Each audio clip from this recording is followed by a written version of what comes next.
يا أيها الذين آمنوا اتقوا الله حق تقاته ولا تموتن إلا وأنتم مسلمون. Ma'asyiral muslimin, ma'asyiral muslimat, al-hadirin wal hadirat wal musyahidin wal musyahidat, bapak dan ibu-ibu, saudara-saudara dan saudari, para alim ulama, jadi pandai, tokoh adat, tokoh masyarakat yang hadir di Masjid Abdurrahman bin Auf Pekanbaru, ataupun yang menyaksikan melalui media dimanapun berada. Alhamdulillah, dengan izin Allah kita bisa bersama menjadi tamunya, tamu Allah yang maha tinggi, yang maha pengasih, maha penyayang. Mudah-mudahan kita menjadi tamunya yang beruntung, disayang oleh Allah Subhanahu wa taala, dan diberikan apa yang dijanjikan, bahkan lebih dari apa yang kita harapkan. Kaum muslimin, kaum muslimat rahmati Allah, oleh itu mari kita bersyukur kepadanya atas taufik dan hidayah yang diberikannya. Kita bisa sama-sama mengaji di majelis ilmu ini. Mudah-mudahan menjadi tambah panjang catatan kebaikan kita, yang mudah-mudahan kita nikmati dengan penuh bahagia ketika bertemu dengannya di akhirat. Amin. Kaum muslimin, kaum muslimat yang dirahmati Allah Subhanahu wa taala, selawat dan salam kepada baginda Rasulullah sallallahu alaihi wasallam, kepada anak istrinya, para cucu keturunannya, para sahabat, para tabi'in, dan siapapun yang istiqamah dan mengikuti hidayahnya. Mudah-mudahan kita termasuk di antaranya. Kaum muslimin, kaum muslimat rahimanillah wa iyyakum. Allah Subhanahu wa taala telah menciptakan kita dengan sesempurnanya dan telah menyiapkan untuk kita segala kebutuhan yang kita perlukan, baik secara fisik maupun secara psikis. Tak satu pun kita bisa keluar dari aturannya. Kalau lapar mesti makan, kalau haus mesti minum, kalau penat mesti istirahat, kalau ngantuk mesti tidur, kalau jahil mesti kalau jahil belajar, kalau udah balik mesti nikah. Masya Allah. Kaum muslimin dan muslimat dirahmati Allah, ini hukum Allah. Matahari terbit dari timur, tidak bisa kita ganti dengan terbit dari utara. Langit yang 7 tidak bisa kita bolak-balik. Bumi yang kita pijak, yang menumbuhkan tanam-tanaman, juga kita tunduk pada aturannya. Ini yang berkaitan dengan kebutuhan fisik kita. Dan satu pun yang bisa merubahnya, semuanya harus tunduk pada aturan Allah SWT. Matahari datang, bulan hilang. Bulan datang, matahari pun pergi. Bintang terlihat di malam hari. Ma'asyiral kiram dirahmati Allah. Ini segala keteraturan ini tidak bisa kita pungkiri. Nah, kalau ada yang nak mencoba untuk merubah, sungguh terlalu. Sungguh terlalu. Ada yang nak mencoba tapi semuanya gagal. Fir'aun mencoba, gagal. Qarun mencoba, gagal. Namrud mencoba, gagal. Bahkan ada orang yang nak merubah ketetapan Allah, kullu nafsin za'iqatul maut. Dicoba orang membuat obat anti mati. Akhirnya mati karena obat anti mati. Banyak dari dulu. Ada yang menelan emas, katanya bisa menyebabkan kita tak mati, akhirnya mati. Ada yang menemukan pil anti mati, pas diminum langsung mati. Ada yang ngaku bisa menghidupkan, bisa mematikan, dia sendiri juga mati. Allah itu kaum muslimin dan muslimat dirahmati Allah. Bila ada yang nak membangkang kepada Allah Subhanahu wa taala, Allah telah menciptakannya dari setetes air yang hina dina, lalu ditumbuh kembangkannya dengan memberikan ibu yang sayang kepadanya, ayah yang sentiasa banting tulang untuk memberi makan dan melindunginya. Sakit dia sembuhkan, lapar dia kenyangkan, haus dia berikan minum. Semua berlaku atas kehendak Allah Tabaraka wa Ta'ala. Tiba-tiba di saat dia sudah merasa sudah memiliki, lalu melampaui batas, ini sungguh terlalu. Kalla innal insana la yatagha ar-ra'ahu istaghna. Sesungguhnya manusia cenderung melampaui batas di saat sudah merasa berkecukupan. Padahal dia serba kekurangan. Boleh kita memiliki harta yang banyak, tetapi kita tidak bisa menyelesaikan pekerjaan yang banyak. Harus memerlukan orang lain.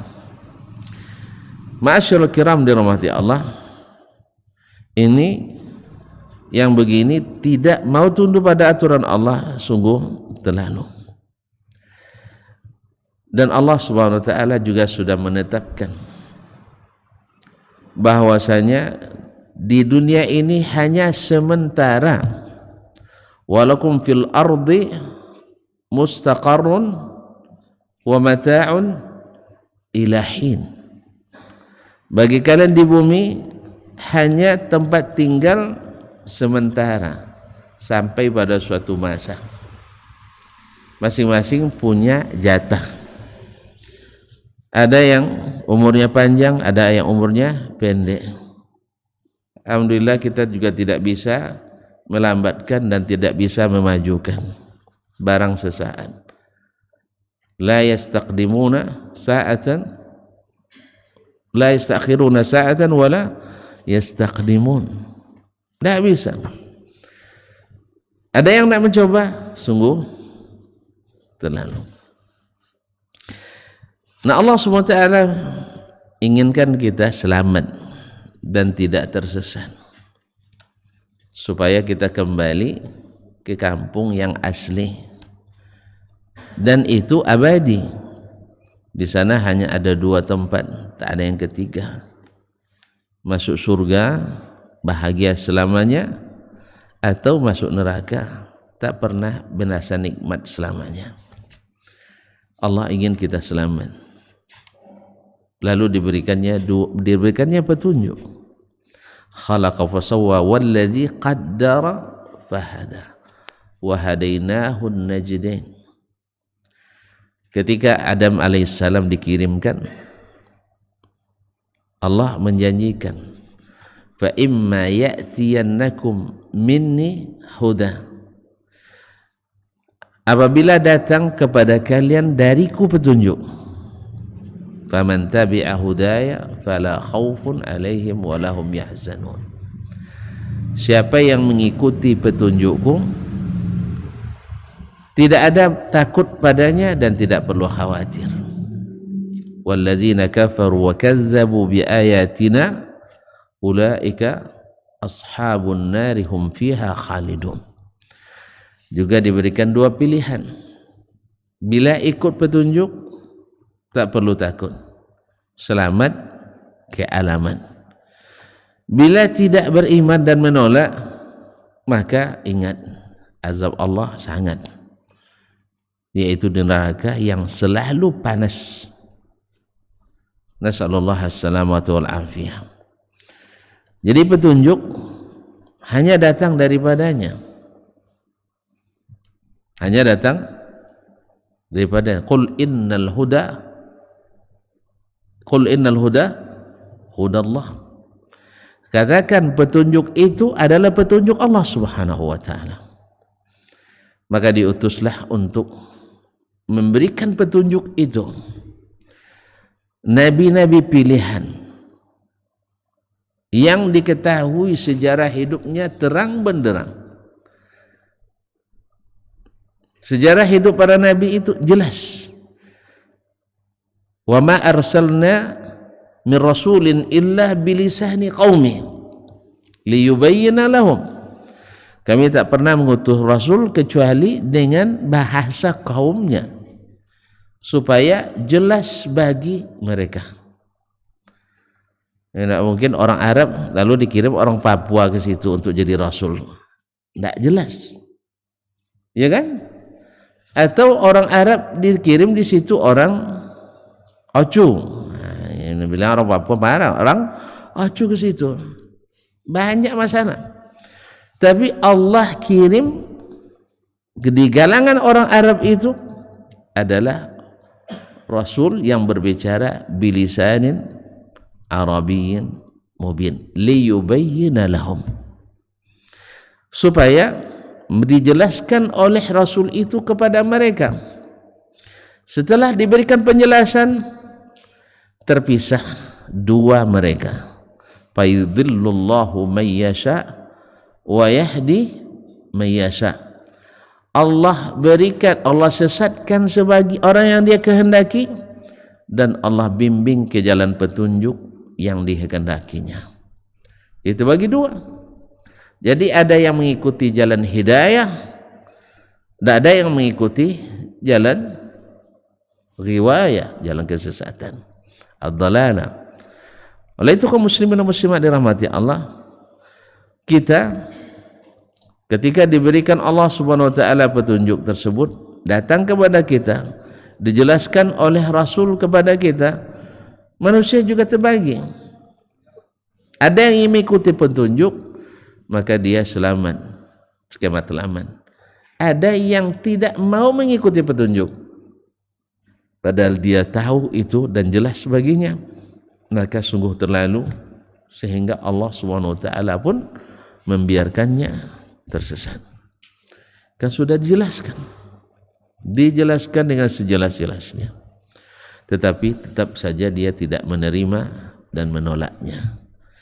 Oleh itu kaum muslimin, kaum muslimat rahimanillah wa iyyakum, Allah Subhanahu wa taala mengutus para nabi dan rasul tersebut untuk kita, supaya apa? Supaya jelas bagi kita, karena kita tidak bisa berkomunikasi langsung dengan Allah Subhanahu wa taala. Kalau ada yang ngaku-ngaku ketemu dengan Allah Subhanahu wa taala, iya kan katanya dengan ilmu kasyaf, yaitu terbuka hijab.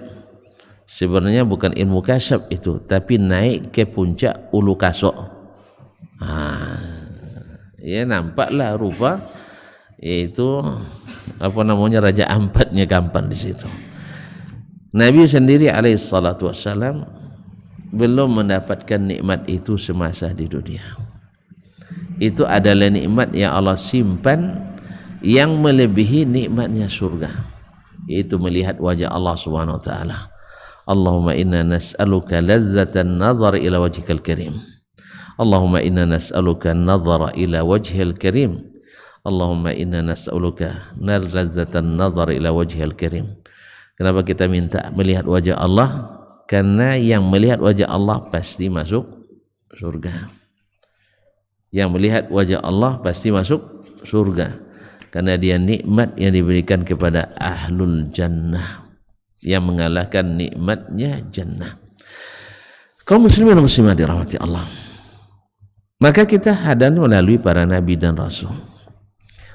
Rasul yang terakhir yang diutus adalah Nabi Muhammad sallallahu alaihi wasallam. Lalu Allah jadikan taat kepada nabi ini mutlak, mengikutinya adalah petunjuk dan melawannya adalah kesesatan.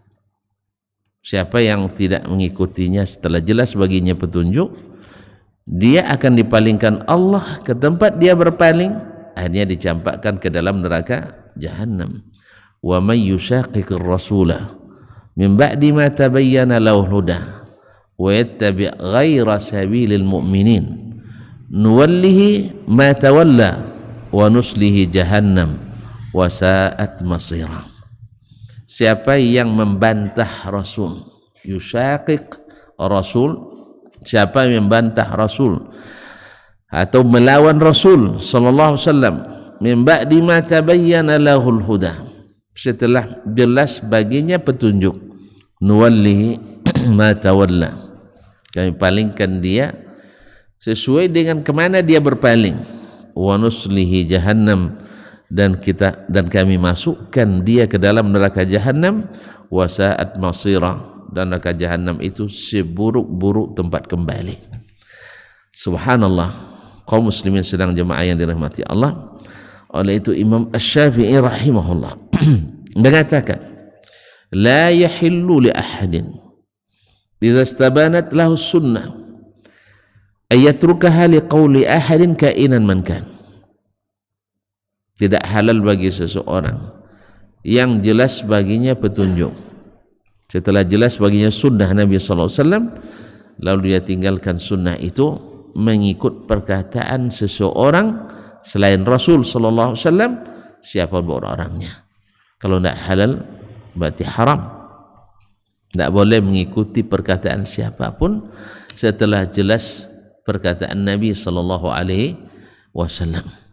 Ma'asyiral kiram dirahmati Allah, generasi pertama umat ini ketika datang kepada mereka sang Nabi, mereka orang-orang beriman adalah yang menerima apa yang disampaikan. Bila Nabi membawa berita, mereka langsung meyakini dan percaya tanpa syarat harus menyesuaikan dengan logika masa itu, tanpa harus menyesuaikan dengan keinginan mereka. Karena Nabi mengatakan, la yu'minu ahadukum hatta yakuna hawahu taba'an lima ji'tu bihi. Tidak sempurna iman seseorang sampai hawanya mengikut apa yang aku bawa. Subhanallah, sampai hawanya mengikut apa yang aku bawa. Hawa itu adalah pikiran, hawa itu adalah keinginan, hawa itu adalah perasaan. Perasaan dan pikiran yang bersatu menjadi keinginan, itulah hawa. Ketika pikiran tidak menerima, perasaan tidak rela, langsung kita ingin sesuatu tidak sesuai dengan apa yang datang dari Nabi. Nah, di sini kita disuruh memilih, mengikut Nabi, meninggalkan hawa, atau mengikut hawa dan mengucapkan selamat tinggal kepada Nabi. Sungguh terlalu, karena Allah SWT sudah memberi kita petunjuk, lalu kita mencari petunjuk selain petunjuk Nabi sallallahu alaihi wasallam, wa yattabi' ghaira sabilil mu'minin, dan mengikuti jalan yang tidak ditempuh oleh orang-orang beriman. Para ahli tafsir menyebutkan yang dimaksud dengan sabilil mu'minin di sini adalah as-sahabatul kiram, adalah para sahabat Nabi sallallahu alaihi wasallam. Sehingga ada ulama yang mengatakan bila seseorang sudah melihat sahabat ijma' terhadap suatu masalah, baik ijma' mengerjakan atau ijma' meninggalkan, lalu kita menempuh jalan lain yang keluar dari ijma' mereka, sesungguhnya kita sudah menempuh jalan selain jalan orang-orang beriman. Sebab mereka adalah kaum yang segera bila diperintah segera mereka kerjakan, bila dilarang segera mereka buatkan, dan bila ditegah mereka cepat menjauhi, dan bila melihat contoh yang baik mereka meneladani. Itulah sahabat Nabi alaihi salatu wassalam. Ketika turun ayat diharamkannya khamar, mereka langsung memecahkan bejana-bejananya, menumpahkan sisa-sisanya, tidak meninggalkan satu pun gelas yang dipakai untuk meminumnya, dan tidak meninggalkan alat untuk pembuat khamarnya. Tanda bahwa mereka rela menerima apa yang Allah turunkan, walaupun di antara mereka tinggal menenggak arak. Dan saat itu datang perintah dari Allah SWT melalui Nabi SAW, mereka langsung menumpahkannya dan membuangnya sampai jalan-jalan di Madinah banjir arak waktu itu. Subhanallah. Kalau banjir berarti masih banyak enggak ya? Kalau sempat orang banjir jalan-jalan ini buang arak, berarti rumah kita banyak arak. Coba kita umum sekarang, lalu kita lihat ada apa tidak? Tidak akan ada yang mau mendengarkan. Tapi begitulah sahabat-sahabat Nabi alaihi salatu wassalam. Ketika turun ayat hijab tentang wanita yang harus memakai hijab, lalu datang mereka merobek pakaian-pakaian mereka untuk dijadikan sebagai penutup muka-muka mereka. Lalu kalau ada orang yang menyanggah hari ini dengan logika semata yang tak pernah mengaji, lalu kita katakan engkau sungguh terlalu Bang Haji. Ya, karena tidak mengaji tiba-tiba bisa mengingkari, engkau sungguh terlalu Bang Haji. Kaum muslimin sedang jemaah yang dirahmati Allah SWT. Dah sampai kaji? Kaum muslimin dan muslimat dirahmati Allah SWT. Sesungguhnya yang berhak berbicara tentang agama ini dari umat manusia adalah Rasul dan Nabi sallallahu alaihi wasallam. Tidak ada yang punya hak berbicara menetapkan hukum agama kecuali Rasulullah sallallahu alaihi wasallam. Kemudian para ulama yang mewarisinya mesti mengikutinya.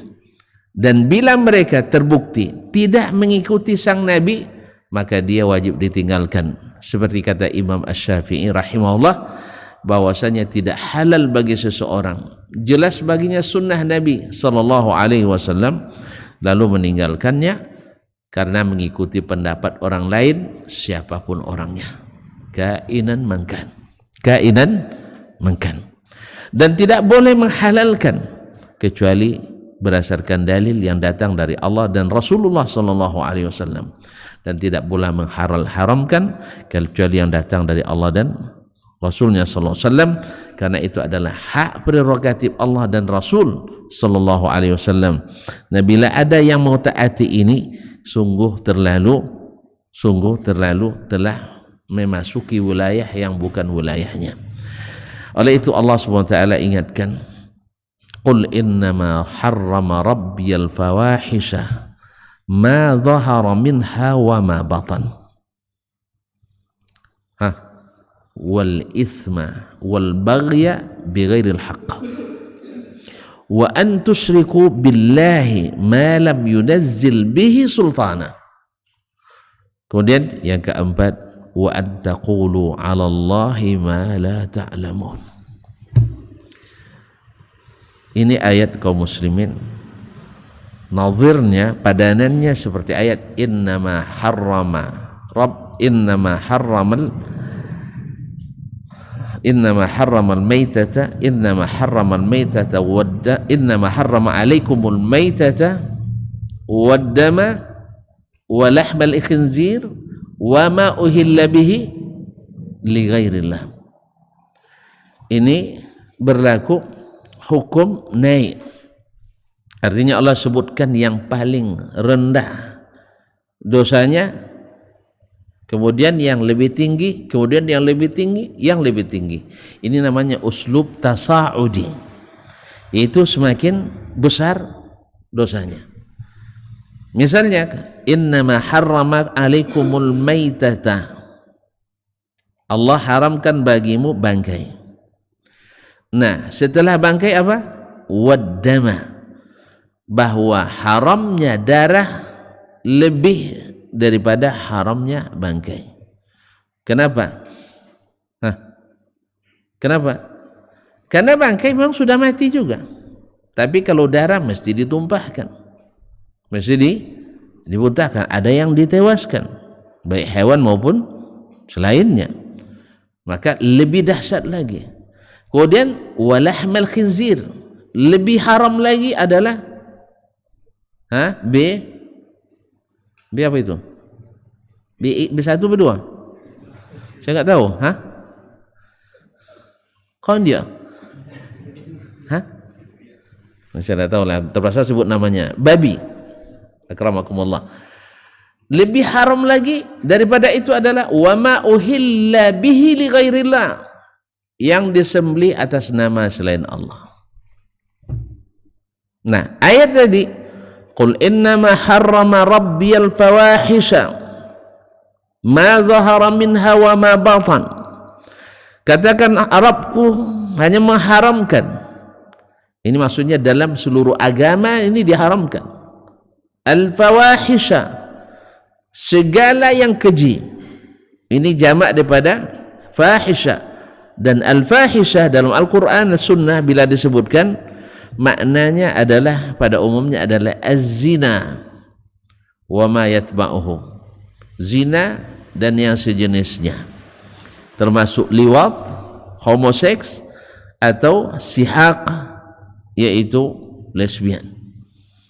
Ini termasuk yang sangat, ini Allah menyebut dosa-dosa besar nih, sebagaimana tadi juga dosa-dosa besar, kemudian meningkat lagi lebih besar, ya, innama harrama rabbiyal fawahisha ma zahara minha wa ma batan, baik yang terlihat maupun yang tersembunyi. Yang keji Allah haramkan, baik yang nampak maupun yang tidak nampak. Setelah itu naik lagi, lebih haram lagi, apa? Wal ithma wal baghya bighairil haqq, dosa dan kezaliman tanpa hak. Kalau tadi dosanya besar tapi hanya menimpa orang yang melakukan mudaratnya, sedangkan al baghya bighairil haqq, melampaui batas dan zalim, dia menimpa dirinya dan orang lain, dosanya bersambung ke orang lain, mudaratnya menimpa orang lain, lebih besar lagi dosanya. Sehingga dengan demikian orang yang bertaubat kepadanya ditambah syaratnya, tidak cukup 3 syarat, masuk syarat yang keempat. Ma'asyiral kiram dirahmati Allah, ini adalah fatah yang bagus juga dari salah seorang ustaz. Kita bangkrut tanpa sadar, ya. Karena di sini menzalimi orang lain lebih besar dosanya daripada perbuatan fahisyah, zina, liwat, dan lesbian tadi. Itu dosa besar sampai bergetar arsy buahnya. Ada yang lebih besar lagi, menzalimi orang lain. Nah, kita kadang-kadang menzalimi orang tanpa sadar, yaitu dengan menghisap yang 10 cm ini, ya, sebanyak apa orang yang teraniaya oleh asap kita. Ini pemerintah ada undang-undang pembakaran lahan dan hutan, ya, juga harus dimasukkan ke dalamnya undang-undang pembakaran mulut. Karena hutan terbakar hanya menimbulkan isfa, infeksi pernapasan, saluran pernapasan akut. Kalau ini lebih dari itu, membunuhmu, iya kan? Membunuhmu, lebih berbahaya. Mana yang lebih besar, dosa bikin orang sesak napas atau dosa membunuh? Membunuh lebih dahsyat. Makanya kita usulkan juga undang-undang, ada undang-undang anti pembakaran mulut. Karena ini na'udzubillah banyak orang yang terzalimi olehnya.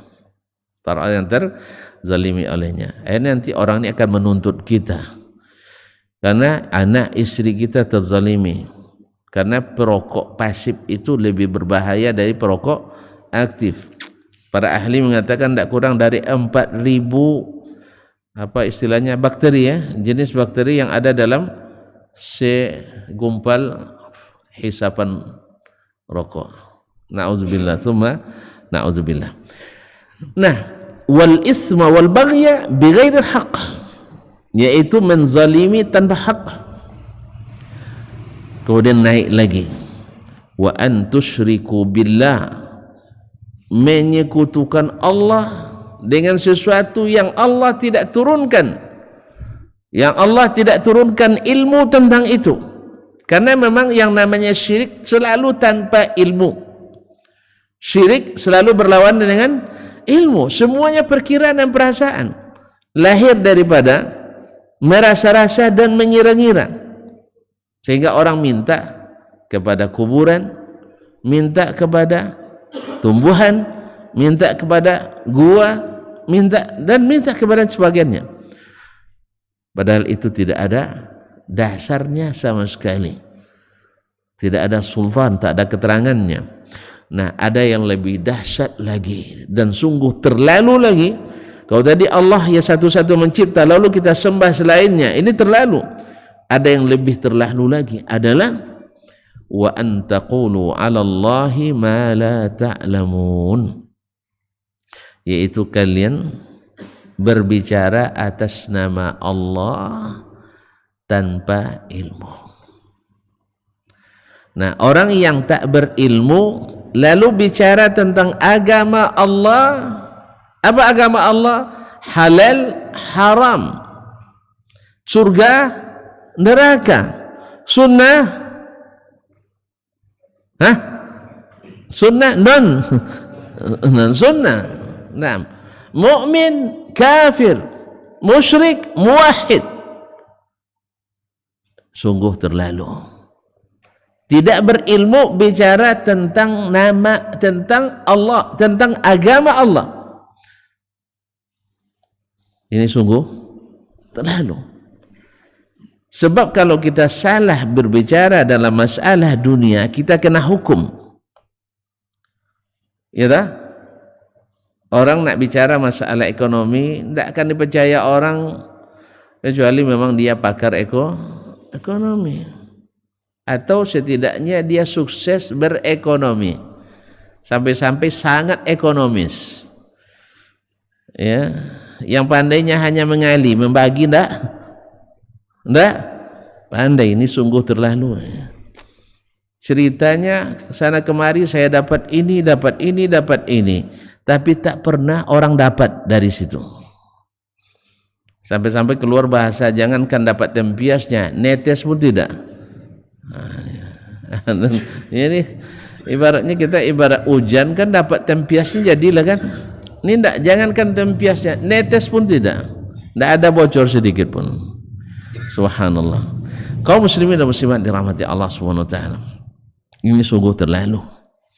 Cerita banyak, berpunya ini dan itu, tetapi tidak pernah terlihat apa yang diceritakan itu.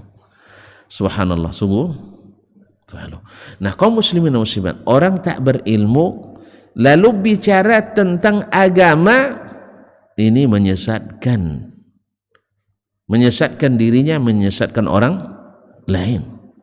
Makanya dia lebih besar dari dosa syirik. Berkata Imam Al-Qayyim rahimahullah, kenapa dia lebih besar dari syirik? Jenisnya. bukan dari setiap perkataan itu, tidak. Karena di antara berkata atas nama Allah tanpa ilmu bisa melahirkan kesyirikan. Bisa melahirkan kesyirikan. Seperti orang yang mengajak menyembah selain Allah, itu dia datang tanpa ilmu. Tuhan tahu sendiri bahwasanya masuknya patung ke Ka'bah di Makkah itu gara-gara orang tidak berilmu tapi jadi tokoh agama. Ini sungguh terlalu. Ini subhanallah, zaman sekarang ini masya Allah, orang hebat-hebat, hebatnya di mana? Membubarkan kajian ilmu. Ya, habis itu disuruh ngaji, tidak pandai. Disuruh ngisi masjid, tidak bisa. Katanya masjid milik masyarakat, harus dikembalikan. Ya, rebut kembali masjid Anda dari tangan orang-orang itu. Setelah direbut orang tidak ada, rebut masyarakat mana rupanya? Enggak ada masyarakatnya, hanya keinginan. Karena syaitan mengatakan kalau mengaji kesesatan akan berkurang. Oleh sebab itu tidak boleh ada orang mengaji supaya kesesatan tetap eksis dan dominan. Bahkan tidak jarang pula ada RW-nya sampai mengintimidasi, siapa yang tidak sholat di masjid ini setelah direbut maka akan dipantau, akan diawasi. Subhanallah, kemarin antum yang bilang bahwa masjid ini diminta oleh masyarakat dikembalikan. Ternyata setelah kembalikan tidak ada isinya. Berarti tidak ada masyarakat yang minta. Ternyata PRW-nya yang barangkali yang minta. Sehingga dia terpaksa menggertak masyarakatnya harus sholat di tempat itu, kalau tidak diawasi dan dibuntuti dan diinteli. Subhanallah. Sehingga hilang kebebasan yang katanya masjid diambil untuk membuat bebas. Masjid milik bersama, tapi Anda enggak boleh. Masjid milik bersama, tapi Anda enggak boleh. Sungguh terlalu. Kaum muslimin dan muslimat dirahmati Allah.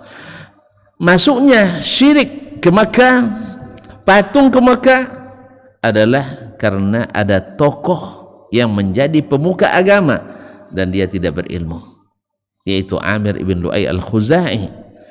Dilihatnya dia ke Syam dalam ekspedisi dagang, dilihatnya gereja-gereja di sana ada patung-patungnya.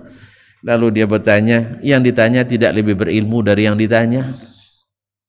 Kan kita sering nanya masalah agama, nanya kayaknya ke orang di kedai, kan nanya sama orang di warung, iya kan?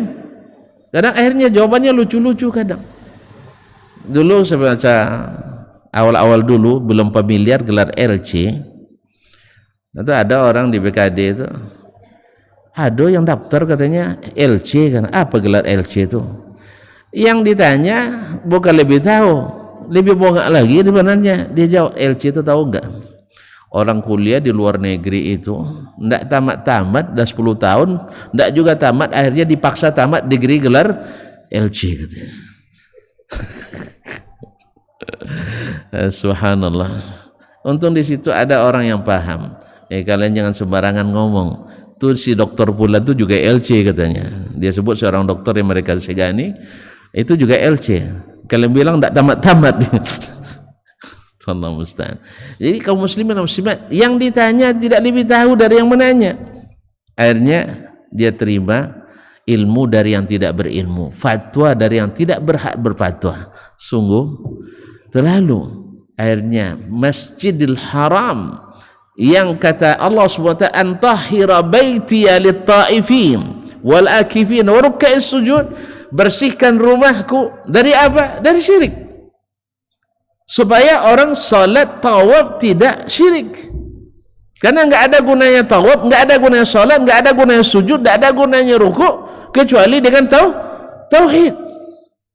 Sebab orang ruku, orang sujud, orang tawaf, orang sa'i tanpa tauhid, wa qadimna ila ma amilu min amalin faja'alnahu haba'an mansura, lalu kami datangkan apa yang telah mereka buat di dunia, dilihatkan di depannya sebesar-besar gunung amalannya, tumpukannya, faja'alnahu haba'an manthura, kami jadikan seperti debu yang diterbangkan angin. Kan masih ingat cerita Abdullah bin Jud'an? Masih ingat? Abdullah bin Jud'an masih ingat? Dia menumbangkan 1000 ekor onta per musim haji. Saya nak nanya ke antum, ada enggak yang siap setiap kajian sekali sebulan ini yang siap menumbangkan seekor kambing? Nah, coba tunjuk tangan. Enggak ada yang berani. Ini dia setiap musim haji menumbangkan 1000 ekor onta. Aja mana yang lebih besar onta daripada kambing, Jeb? Serius ya? Pernah nengok onta? Hah, Masya Allah. 1000 ekor onta. Sampai kancah-kancahnya itu setinggi orang naik onta, sehingga drive thru, ya, ngambilnya sambil berjalan, tidak perlu menambatkan ontanya. Dari atas onta orang bisa mengambil makanan. 1000 ekor onta dia tumbangkan sepermusim haji. Lalu kata Aisyah radhiyallahu anha kepada Nabi sallallahu alaihi wasallam, hal yanfa'uhu dzalika ya Rasulullah? Yang dilakukan Abdullah bin Jud'an itu bermanfaat baginya?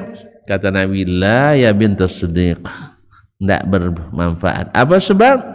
Karena dia tidak pernah mengatakan Rabbi ighfirli yaumaddin, ya Rabbi ampuni dosaku pada hari kiamat nanti. Dia tidak mentauhidkan Allah Subhanahu wa ta'ala.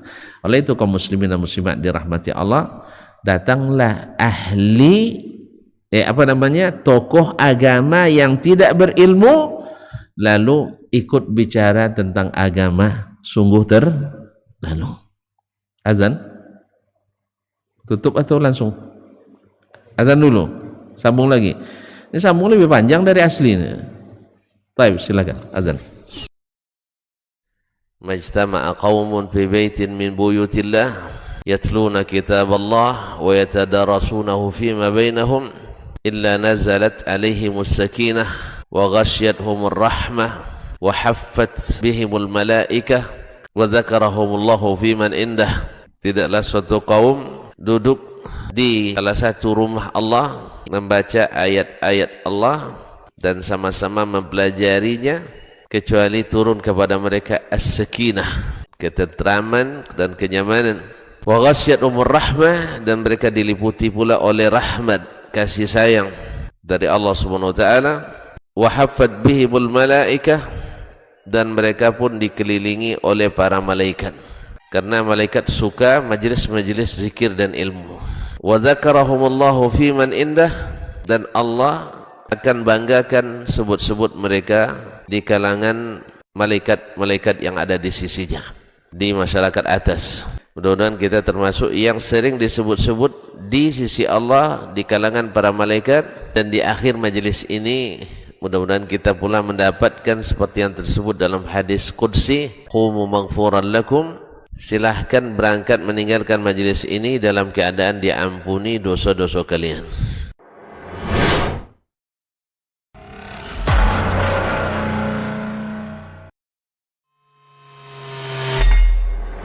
Di para sahabat itu, kaum muslimin, yang terbayang bagi mereka itu adalah infak, yang terbayang bagi mereka adalah sebuah kebahagiaan, keselamatan di akhirat yang kekal dan abadi di sisi Allah tabaraka wa taala. Semua kita boleh klaim sekarang. Kamu cinta Nabi?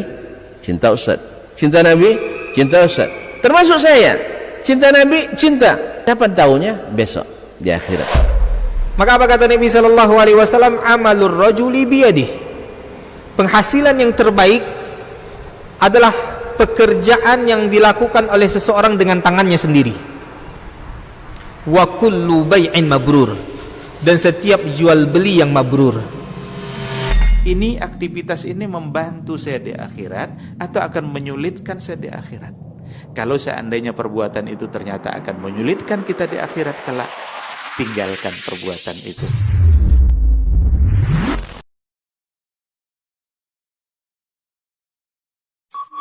Dr. Dasman Yaya Ma'ali LCMA Hafizahullah, Dr. Helmi Basri LCMA Hafizahullah, Dr. Hidayatullah Ismail LCMA Hafizahullah.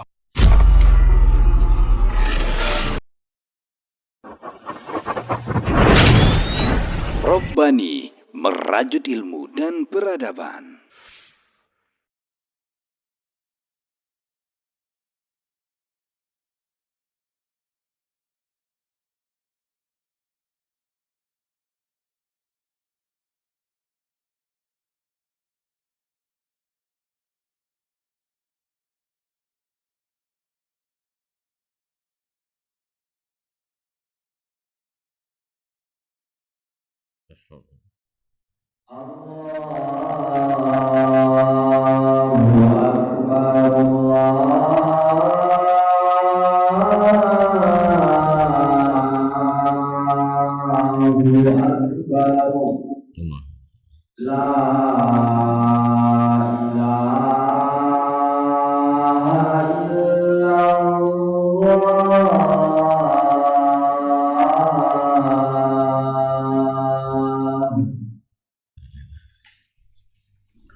Ma'asyiral muslimin, ma'asyiral muslimat, rahimanillah wa iyyakum. Dengan demikian kita tahu bahwasanya berbicara atas nama Allah tanpa ilmu adalah dosa terbesar, bahkan melebihi dosa syirik kepada Allah Subhanahu wa taala. Karena mudaratnya bagi umat sangat-sangat besar. Apa sebab? Sebab dosa syirik dari sisi jenis ini, kata Ibnul Qayyim rahimahullah, dosa syirik ini imbasnya hanya pada orang yang melakukannya. Kalau dia tidak dakwakan tanpa ilmu, tapi kalau dia masuk mendakwakan syirik ini tanpa ilmu, karena syirik tanpa ilmu, memang syirik itu selalu dibangun di atas kejahilan. Tidak mungkin dengan ilmu lahir syirik, tidak mungkin, kecuali ilmu jahil, kecuali ilmu jahil. Jadi kejahilanlah yang melahirkan syirik. Bukankah lahirnya syirik pertama kali di dunia di saat ulama sudah tidak ada, lalu datang syaitan menyamar seperti seorang syekh. Nah, itu masalahnya seorang syekh. Di saat orang enggak berilmu didatangi oleh seorang syekh, akhirnya mereka cepat menganggukkan. Dan syekh pandai pula bergaya, pandai beretorika, dan sabar dia untuk menyesatkan. Yaitu syekh iblis waktu itu, syekh iblis. Jadi apapun makar besar di dunia ini, syekh iblis selalu ikut. Di saat Nabi mau hijrah di malam itu, dia juga ikut rapat dengan orang Quraisy, tapi pendapatnya kalah oleh Abu Jahal. Abu Jahal waktu itu lebih hebat dari usulan Abu Jahal, lebih hebat dari usulan iblis. Subhanallah. Jadi kadang-kadang ada manusia melebihi iblis, jahatnya, makarnya. Iblis pun tak terpikir, dia terpikir. Akhirnya dia bilang, inilah pendapat yang mantap. Akhirnya diakui oleh iblis. Abu Jahal lebih hebat, juara dia malam itu. Ma'asyiral kiram dirahmati Allah SWT. Sebab apa? Berbicara atas nama Allah bisa berbicara dalam bentuk syirik, lalu dia bawa orang lain berbuat syirik, maka dosa syirik menyebar ke orang lain. Akhirnya dia menanggung dosa dia sendiri dan dosa orang yang didakwahinya dengan syirik tadi. Liyamilu awzarahum kamilatan yawmal qiyamati wa min awzaril ladzina yudhillunahum bighairi ilm. Dan demikian pula dosa orang-orang yang mereka sesatkan tanpa ilmu tersebut. Kalaulah sekarang orang menghalalkan yang Allah haramkan, lalu diikuti oleh orang ramai mengharamkan yang Allah halalkan, atau menghalalkan yang Allah haramkan, berarti dia menanggung dosa-dosa orang tersebut semuanya, termasuk dosa dia sendiri. Oleh itu kaum muslimin sedang jemaah yang dirahmati Allah, di saat dulu para as-salaf, para ulama sahabat, mereka sangat takut berbicara tanpa ilmu padahal mereka orang berilmu. Kita hari ini karena tidak berilmu sehingga seolah-olah berilmu, karena di antara yang tidak berilmu itu kita pula yang paling itu, di antara yang tidak berilmu itu kita yang paling pandai. Akhirnya kita lah dianggap yang berilmu. Akhirnya apalagi di situ ada kepentingan, ada penghasilan dan sebagainya. Akhirnya kita rela untuk berbicara atas nama Allah tanpa ilmu.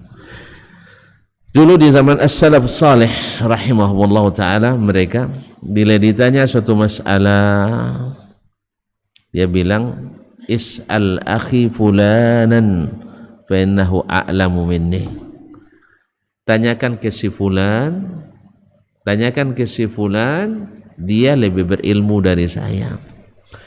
Lalu dia tanya lagi ke yang tadi mengatakan is'al fulanan fa innahu a'lamu minni. Tanya lagi sebulan, dia lebih berilmu dari saya. Ditolak lagi sampai akhirnya kembali kepada yang ditanya pertama kali. Di saat semua sudah tidak menjawab, baru dia mau menjawab. Karena masing-masing mereka ingin bebas, ingin tidak menanggung beban orang lain. Beban sendiri saja bagi mereka berat, apalagi menanggung beban orang lain. Sampai-sampai Sa'id ibn Jubair rahimahullah ta'ala, murid tersayang Imam Ibnu Abbas radhiyallahu ta'ala anhuma, muridnya menanyakan kepadanya, ya Aba Fulan, mali araka taqulu fit talaqi syai'an. Kenapa tidak pernah saya dengar Syekh berbicara tentang masalah talak satu kalimat pun?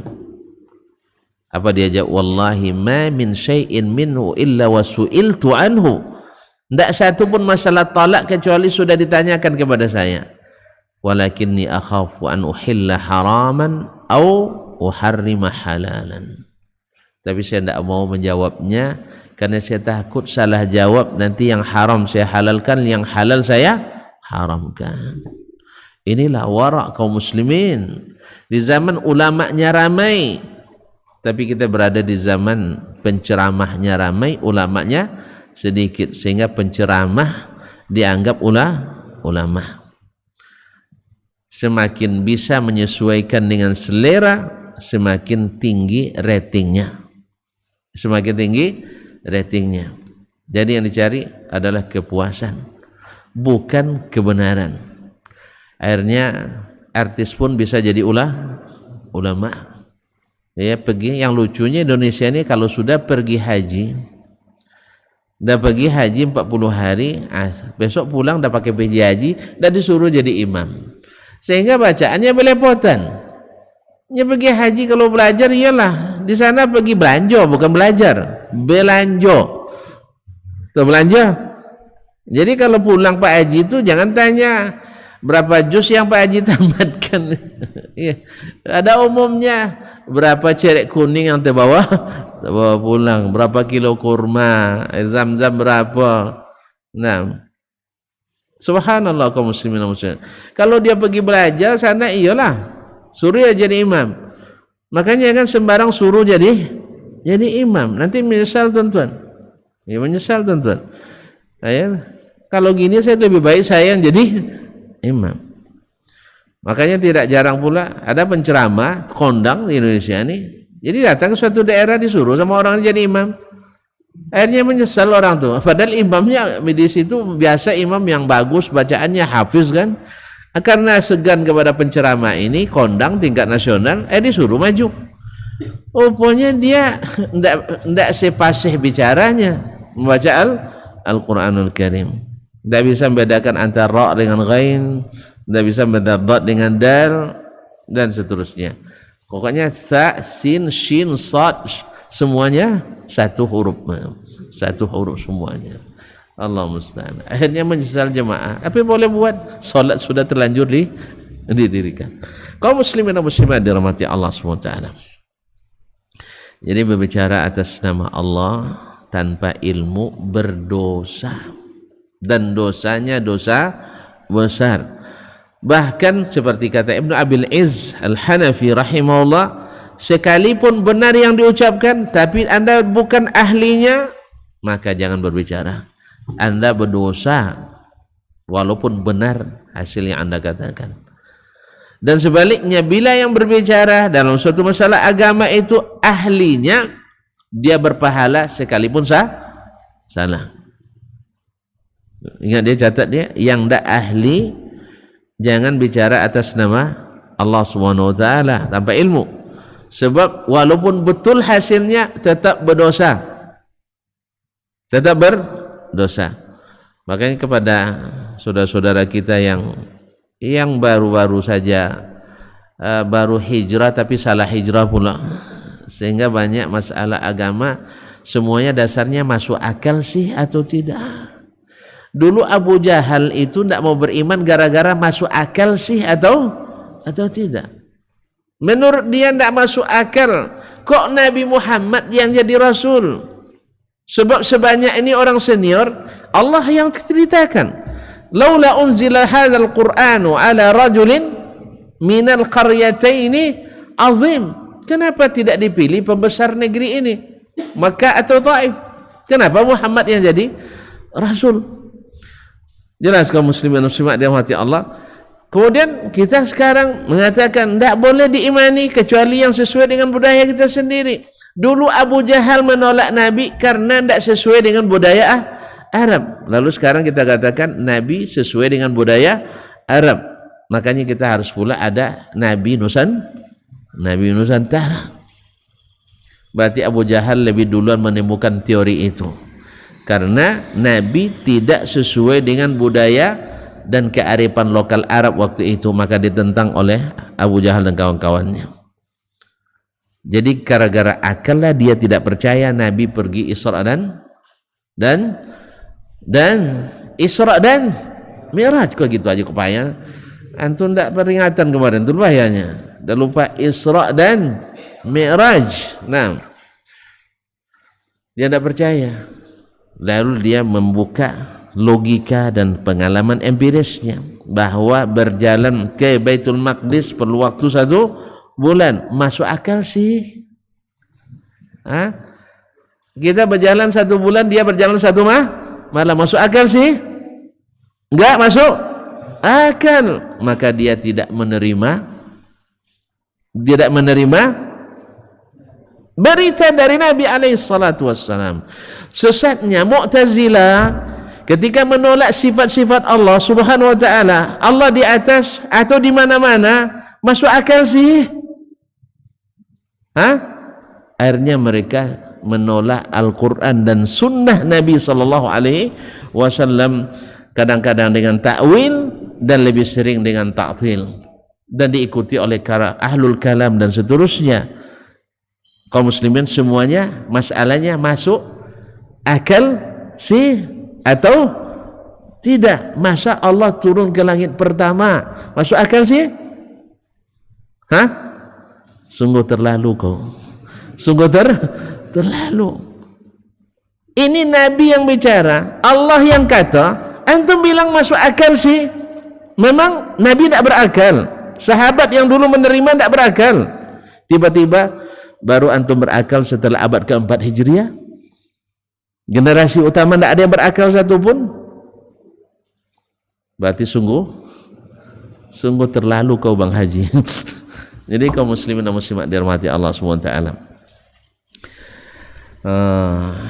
masa gara-gara memanjangkan celana masuk neraka? Masuk akal sih? Taib. Subhanallah. Makanya Ali bin Abi Thalib sudah menjawab ini jauh hari lagi. Lau kana ad-dinu bil aqli, andainya agama ini dasarnya akal, lakana mashu asfalil khuffaini aula min mashi dhahrihima. Kalau masalahnya akal-akalan, maka mengusap bagian bawah khuffain sepatu itu lebih utama daripada mengusap bagian atas, karena yang banyak memijak itu yang di bawah. Kaum muslimin dan muslimat dirahmati Allah. Sebenarnya kita bilang antum seorang laki-laki yang harus tampil kuat dan kesatria. Masuk akal sih pakai celana terinjak-injak? Masuk akal sih? Ya tidak masuk akal lah. Antum perlu lari cepat, apalagi di negeri yang sering hujan. Masuk akal sih celananya sampai diinjak di bawah tuh kan tidak masuk akal. Harusnya di negeri ini celana kita harus di atas mata kaki, karena laki-laki itu harus sering berjalan. Kemudian wanita kita masuk akal sih kalau roknya di atas. Rok wanita sekarang di atas mata kaki atau mata lutut? Masuk akal sih? Hah?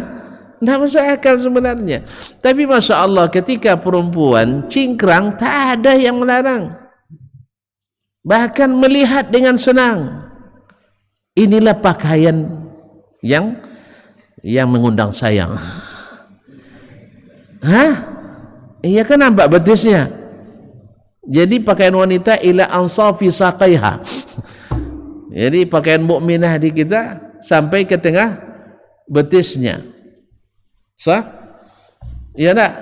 Tapi pakaian laki-laki dibalik sampai menyapu lantai. Padahal seharusnya laki-laki ditinggikan setengah tiang, perempuan tertutup semuanya. Itu yang benar. Masuk akal? Masuk akal? Wanita kan tidak perlu dia lari-lari kencang, karena dia di rumah. Ngapain lari kencang? Kan perempuan namanya orang rumah. Itu jangan-jangan antum ya abang nanti bertemu para istri, orang rumahmu mana katanya kan. Iya, kita sudah jadi orang rumah sekarang. Padahal yang harusnya jadi orang rumah adalah istri. Istri disebut orang rumah, maka disebut ahlul bait. Dalam bahasa Arab juga ahlul bait, yang menunggu rumah. Yang dibalik enggak? Jadi cari istri yang rumahan, jangan murahan. Paham enggak? Yang rumahan, bukan yang murahan. Paham murahan dengan rumahan? Kalau yang di rumah tuh mahal tuh. Kalau yang sering keluar rumah, hah? Nah, itu tonton yang bilang saya tidak berani. Jadi kaum muslimin dan muslimat dirahmati Allah. Ya, semua orang boleh lihat, semua orang kadang semua orang boleh pegang, semua orang boleh sentuh. Kadang berarti kalau yang boleh disentuh oleh siapapun berarti, coba lihat, yang boleh dipegang, yang boleh dibolak-balik, apa biasanya? Emas, gorengan, goreng. Ya pokoknya yang harganya 2.000 sampai 10.000. Tapi kalau sudah harganya 200.000, bisa sembarang dipegang? Hah? Pegang, pecah berarti bayar, berarti beli. Tak bisa sembarang pegang kaum muslimin. Letaknya pun disimpan rapi. Oleh itu cari yang rumahan, bukan yang murahan. Nah, biasanya yang tersimpan rapi itu mahal-mahal itu. Apa sebab? Running, masih running. Nah, tapi kalau sudah sering di luar, biasanya sudah second. Nah. Tapi kaum muslimin dan muslimat dirahmati Allah SWT. Jadi kok sampai ke situ tadi saya? Hah? Kenapa sampai situ tadi?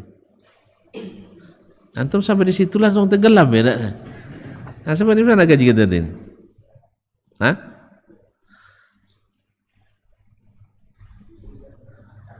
Hah? Apa?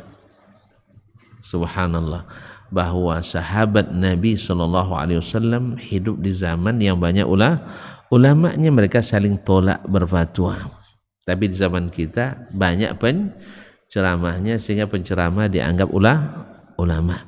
Sehingga tidak sedikit penceramah asal pandai berceramah siap-siap untuk ditanya. Antum silakan nak berdakwah, silakan, tapi kalau menerima pertanyaan, apalagi mengulas fatwa ulama, jangan. Engkau sungguh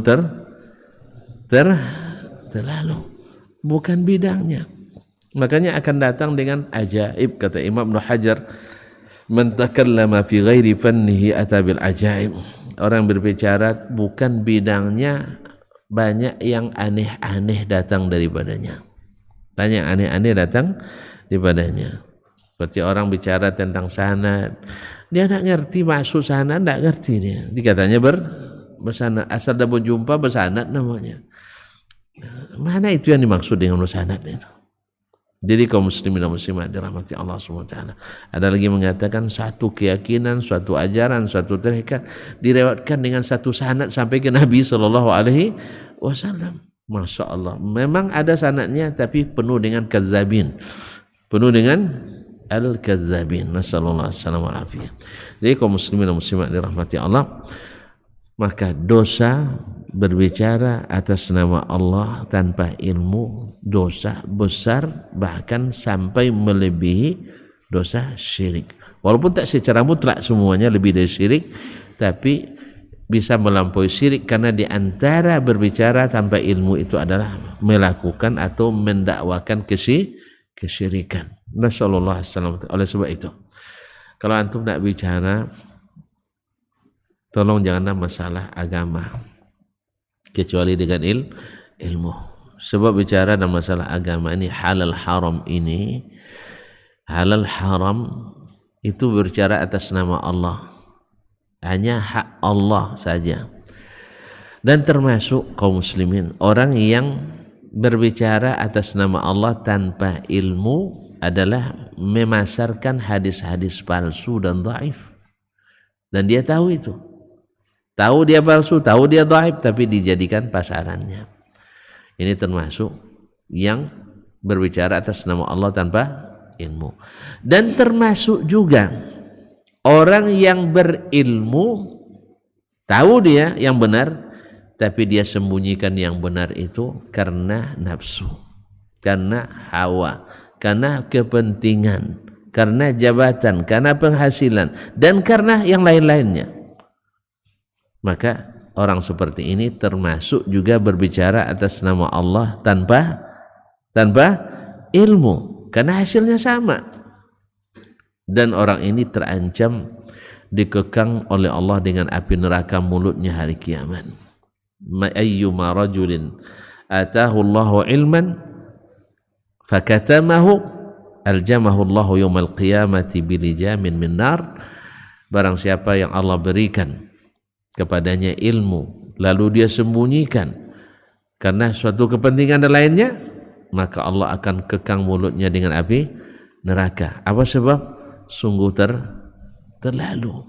Dia diberi ilmu lalu disembunyikan, padahal nikmat Allah sudah banyak Allah berikan. Ilmu itu kan nikmat, belum rezeki yang Allah berikan gara-gara ilmu tadi kita dapatkan nama baik, popularitas, kedudukan, jabatan, karena ilmu diberikan. Lalu tetap juga kita sembunyikan. Sungguh terlalu. Sudah sebanyak itu. Antum kalau sempat belajar misalnya di suatu negara dengan beasiswa penuh sampai tamat, lalu antum pulang menjelek-jelekkan negara itu, antum sungguh terlalu. Atau tidak mengikuti ilmu yang diberikan, justru membuat fitnah terhadap ilmu yang diberikan, engkau sungguh terlalu. Awak berkawan sejak kecil lagi. Awak misalnya berkawannya pas makan sama-sama masak, tidur sebilik pula. Pokoknya setelah menikah pun kalau antum pergi mungkin percayakan keluarga dan istri pada saya pergi percayakan ke antum. Tiba suatu saat saya perlu rekomendasi antum tak beri. Sungguh terlalu. Iya kan? Awak dah sama-sama makan, sama-sama masak, sampai masa sejak bujang sampai berkeluarga, double keluarga. Antum pulang kampung titip keluarga sama saya pulang kampung titip keluarga ke antum. Pas saya minta rekomendasi, antum tak beri. Sungguh terlalu. Allah telah beri antum nikmat, akal yang sehat, ilmu yang tinggi, pendapatan yang banyak, rezeki yang banyak, nama yang populer dan sebagainya. Lalu antum khianati apa yang Allah berikan ilmu tersebut, lalu menyampaikan agama tidak mengikuti ilmu yang Allah berikan. Sungguh terlalu. Nah, ini yang sehingga Allah siapkan baginya dosa terbesar, bahkan melampaui dosa syirik kepada Allah Subhanahu wa taala. Oleh sebab itu kaum muslimin dan muslimat, andainya diam saja, tidak menyampaikan kebenaran, tetap terlaknat, apalagi menyampaikan sesuatu yang bertentangan dengan kebenaran, padahal kita mengetahui ini lebih terlaknat lagi. Apalagi yang ingin mencampur adukkan yang hak dengan yang batil. Wala talbisul haqqa bil batil wa taktumul haqqa wa antum ta'lamun. Jangan sembunyikan, campur adukan yang hak dengan yang batil, lalu kau sembunyikan kebenaran padahal kamu tahu. Ini semuanya larangan-larangan besar dari Allah Subhanahu wa taala. Mudah-mudahan kita tidak termasuk yang sungguh terlalu. Oleh sebab itu, kepada para saudara-saudaraku yang tidak memiliki ilmu, walaupun punya semangat tinggi dalam berdakwah, kalau bukan bidang, tolong jangan berbicara. Nanti jadi kena ancaman Allah Subhanahu wa taala.